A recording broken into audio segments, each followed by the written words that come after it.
Доброе утро, дорогие наши друзья! Мы продолжаем буддийский путь, и с вами Тензин Байлак. На этой неделе, 5 октября, отметили Всемирный день учителя. И в честь этого дня мы хотели бы рассказать о биографии тувинского учителя Хомушко Кенденсу Ринпошке Эмче Лама. Это выдающийся учитель, который развивал буддизм в советское время в Туве. И о нем было сказано и на прошлых передачах, мы говорили о его биографиях, и о нем мы рассказывали в первом международном форуме в городе Улан-Удэ, в научных конференциях в Забайкальском крае и в Хурье-Топтенше Дублин, когда проводили первую научную конференцию по традиционной медицине. И в том числе там говорили о тибетской медицине. И Хомушко Кенденсу Ринпошке, он был врачевателем, он лечил людей в своем домике. Хомушко Кенденсу Ринпошке, он родился 23 февраля 1916 году в Пезе Кожун. Это западная часть Тувы, это современные байтагинские, барунхемческие кожуны. И в некоторых источниках говорится, что он родился в селе Эрги-Барлык, по паспорту Аскы-Барлык, недалеко от реки Барлык. И, следовательно, он жил в этих местностях, и эти все местности, они являются достоверными. И мы, изучая его биографию, рассмотрели методом контент-анализа, изучая статьи в газетах и по воспоминаниям, мы немного внесем штрихи в его биографическую копилку. А также Хомушко Кенденсу Ринпошке, он родился в год дракона. Это был выдающийся учитель, он возрождал, лечил, обучал людей. И также он открывал путь тувинским хуракам для обучения в буддийском университете в Иволгинский Дацан. Хомушко Кенденсу Ринпошке, он в 3 годика его отправили в Көпсөкский хуре, а в 6 лет уже в хуре Хомушку Шарабулак. И он родился в этих местностях, и говорится, что кочевники, они перекочевывали с одной местности на другую местность по сезонам, по разным временам года. Они мигрировали с одной кочевой стоянки в другую кочевую стоянку. И поэтому можно предположить, что все эти местности являются достоверными, и Кенденсу Ринпошке, он и его род, они обладали обширными территориями, они имели очень много скота, и поэтому перекочевывали на больших территориях. И когда он был маленький, правитель Пезе Кожуна Хомушко Йозуту, он взял на попечение одаренного ребенка и стал заниматься его обучением. Некоторые вспоминают, что в роду Хомушку Йозуту Тарга было 13 детей. Это Күңзең, Калбакулак, Көкпаштых, Чүлдүм, Таңгытоглу, Борбакулак, Чыргал, Караш, Чымба, Такпай, Тыртына, Күскелдей, Кенденсу Ринпошке, Александра или Тажихсу. Вот они 13 детей, и Кенденсу Рин был предпоследним ребенком, и после него была сестренка Александра. И все они жили в этих местностях, они перекочевывали. И Хомушко Кенденсу Ринпошке, так как он был очень одаренным, его дяди, это его старшие братья, как Күңзең, Каңбакулак, отец Чүлдүм Таңгытоглу, Сая Байскылаң, а также Лама Чимисевен. Они занимались обучением, обучали грамоте, философии, счету и другим наукам. И тогда, в 12 лет, под руководством родственника Ламы, он вылечил одного человека, и с тех пор ему предоставили право лечить самостоятельно. Однако в 30-е, 40-е, когда начались репрессии, Сынов феодалов отправили в ссылки, и 15-летний Кенден Сюрюмпашка тоже был отправлен с отцом Хомушку Юзуту в Эрзинский кажон. И тогда его приобщали уже к тяжелым работам. Он работал в разных местах, в строительстве дороги на перевале Калдакхаммар. Он работал на экспедиции с русскими геологами в Байтагинском, Барунхемческом кажуне, а также он работал на кожзаводе в городе Кызыле, в совхозе село Аянгаты, в золотых приисках в Чингейкате, недалеко от села Шуй. И занимаясь тяжелой работой, он параллельно изучал русский язык, осваивал науки и никогда не забывал о своей лечебной практике. А также, когда он был уже в подростковом возрасте, да, он брал все знания у тех новых людей, которые несли новую идеологию.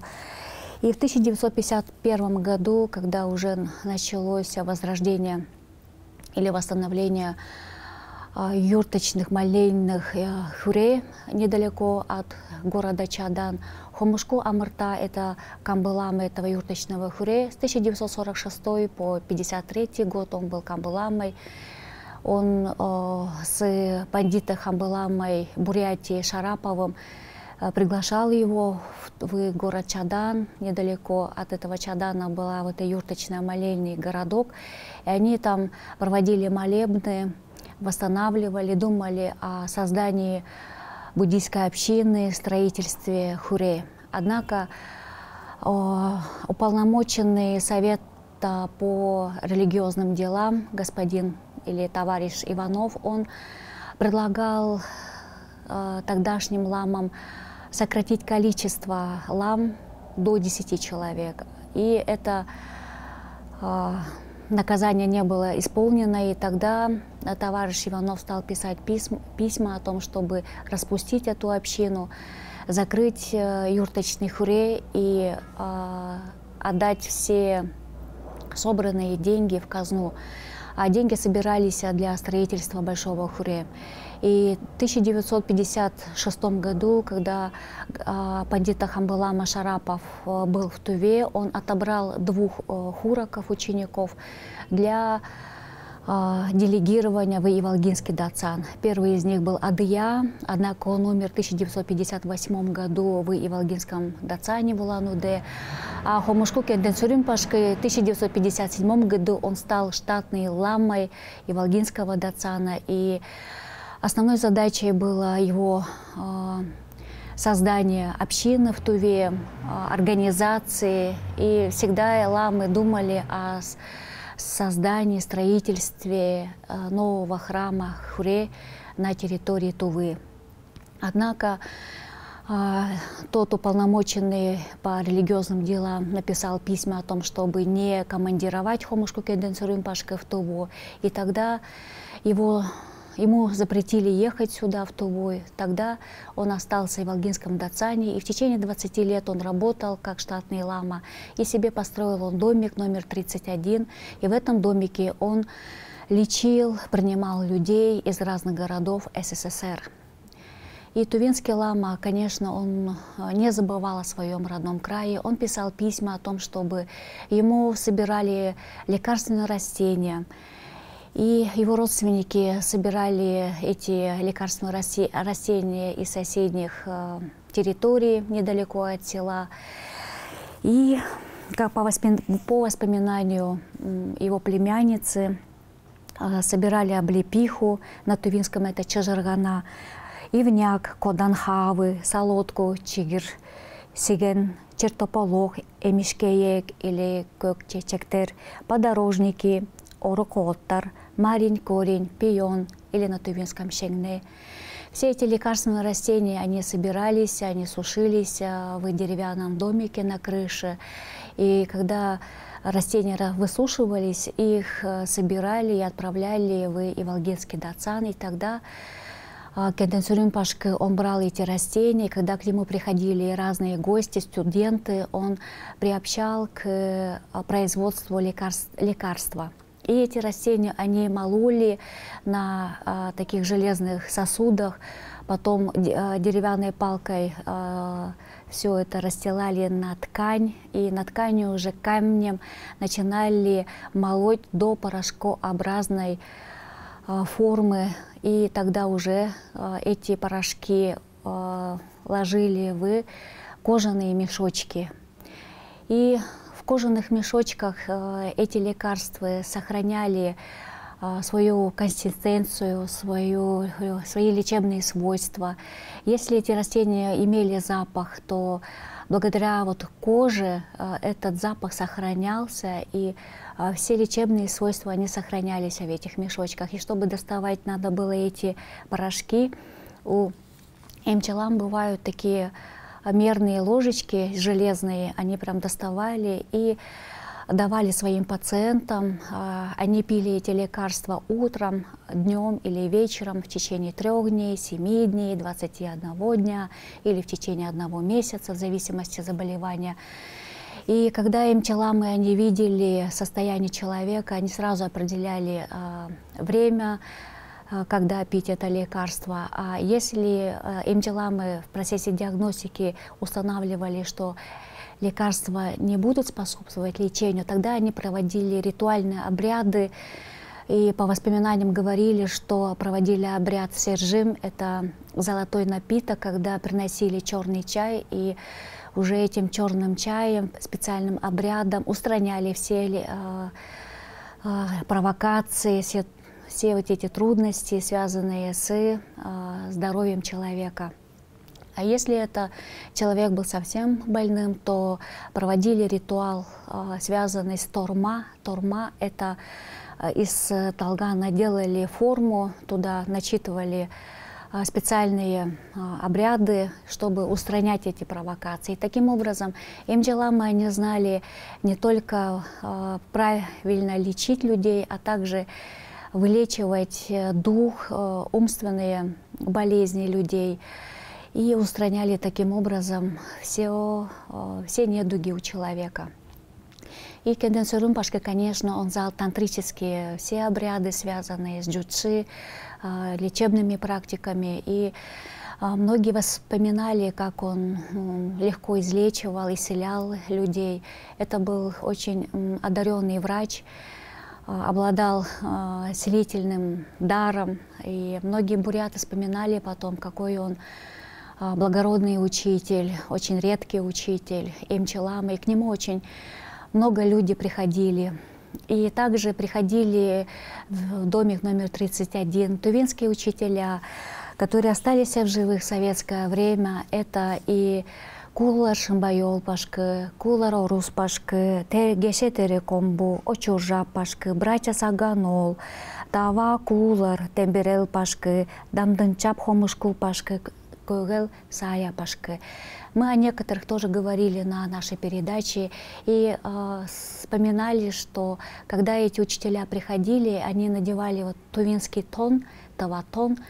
И Кенденсо Ринпоче, он имел в своем доме тават-алган. И они очень любили есть этот тават-алган. И люди наблюдали, как это было красиво, когда учителя ели этот алган и разговаривали о сокровенном. И поэтому, когда мы говорим об учителях, когда мы памятуем об учителях, когда мы вспоминаем о них и просим о том, чтобы они даровали нам знания, драгоценные учения, и когда мы думаем о долголетии учителей, тогда мы встречаем самых лучших учителей. И благая карма хорошего учителя и хорошего ученика, когда соединяется, тогда драгоценные знания сохраняются.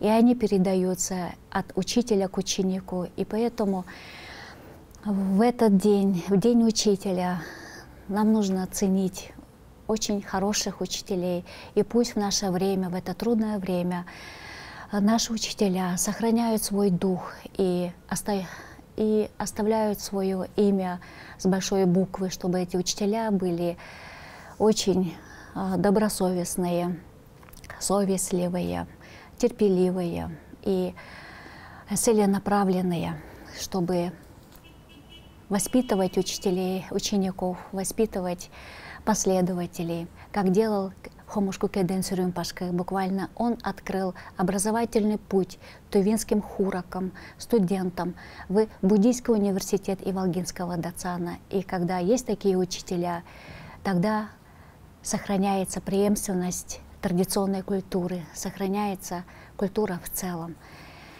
Поэтому мы поздравляем всех наших учителей, буддийских учителей, тувинских лам, имчи лам, чтобы их деятельность продолжала, чтобы у них были одаренные и праведные ученики.